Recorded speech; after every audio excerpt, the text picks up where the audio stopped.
semuanya, perkenalkan nama saya Rifa Diana dengan NIM A1B125134. Di sini saya sedang bersama Duta Bahasa Provinsi Jambi 2026, yaitu Bang Farel Gibran.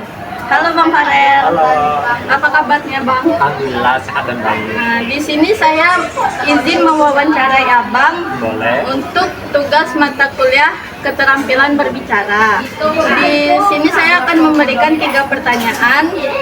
Adapun pertanyaan pertama, apa kesibukan Abang akhir-akhir ini selama menjadi Duta Bahasa Provinsi Jambi 2020?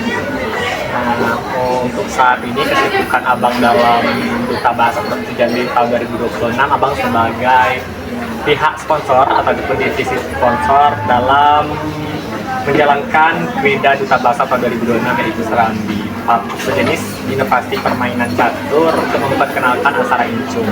Namun sebelumnya Abang mengikuti ajang Duta Bahasa terlebih dahulu. Nah, jadi Abang mengikuti seleksi administrasi, mengumpulkan beberapa berkas dan menjawab beberapa pertanyaan esai di video formulir tersebut, dan Abang nantinya masuk ke dalam finalis top 60 atau 60 besar, dan di sana Abang juga mengikuti seleksi keterampilan berbahasa asing, wawancara, dan juga tes UKBI kembali. Dan selain ketiga tes tersebut di finalis, kami juga mengikuti sosialisasi, ada dari Bank Indonesia dan juga pihak OJK, ada juga dari psikologi, bagaimana cara kita percaya diri di dalam sebuah wawancara seperti itu. Nah, setelah melalui berbagai banyak rintangan di semifinalis itu, kami langsung masuk ke dalam finalis, dan alhamdulillah pada tanggal 10 April Abang lolos. Nah, di final itu kita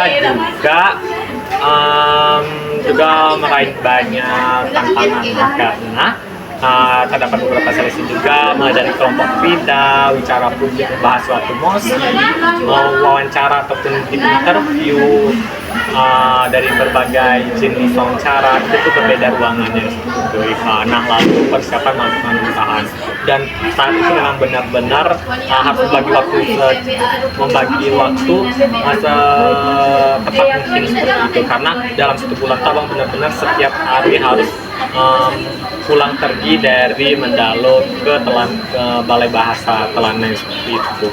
Kalau untuk kegiatan Duta Bahasanya saja. Nah, dari kesibukan tersebut, bagaimana cara Abang memanajemen waktu agar bisa teratur secara kondusif? Abang pernah mendengar bahwa waktu adalah emas seperti itu. Walaupun sesibuk-sibuknya apapun Abang sebagai finalis Duta Bahasa waktu itu, misalnya Abang mendapatkan kesempatan 3 jam di hari itu yang kosong, maka 3 jam yang kosong ini Abang gunakan untuk organisasi. Itu di luar perkuliahan ya. Misalnya nih, Abang kegiatannya di Balai Bahasa itu pulangnya jam 3 seperti itu. Namun Abang akan datang kembali ke Balai Bahasa itu jam 7 malam misalnya. Nah, dari kesenjangan itu, dari jam 3 hingga jam 7 malam itu Abang sempatkan untuk hadir organisasi.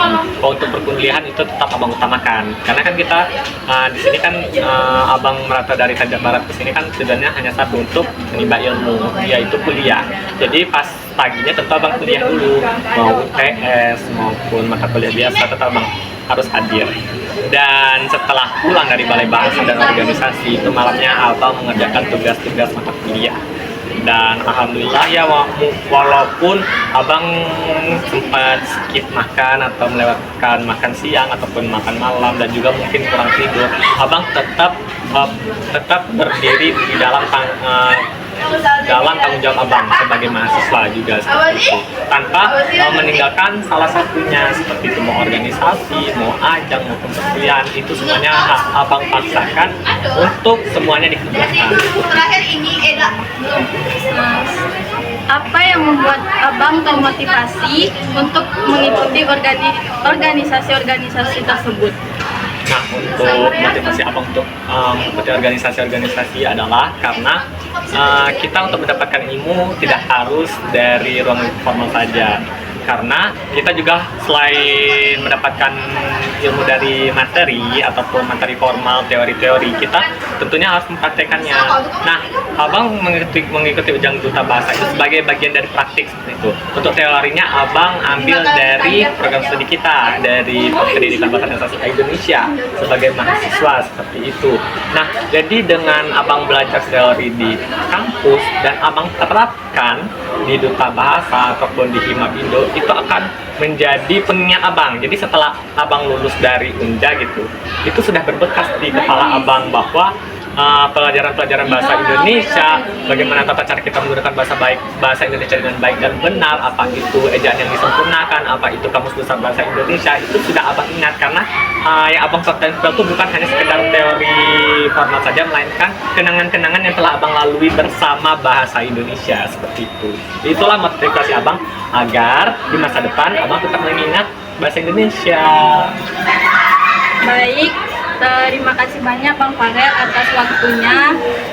Mungkin hanya ini saja yang bisa pertanyaan yang bisa kami tanyakan kepada Abang. Lebih dan kurangnya saya mohon maaf. Wabillahi taufik wal hidayah. Wassalamualaikum warahmatullahi wabarakatuh.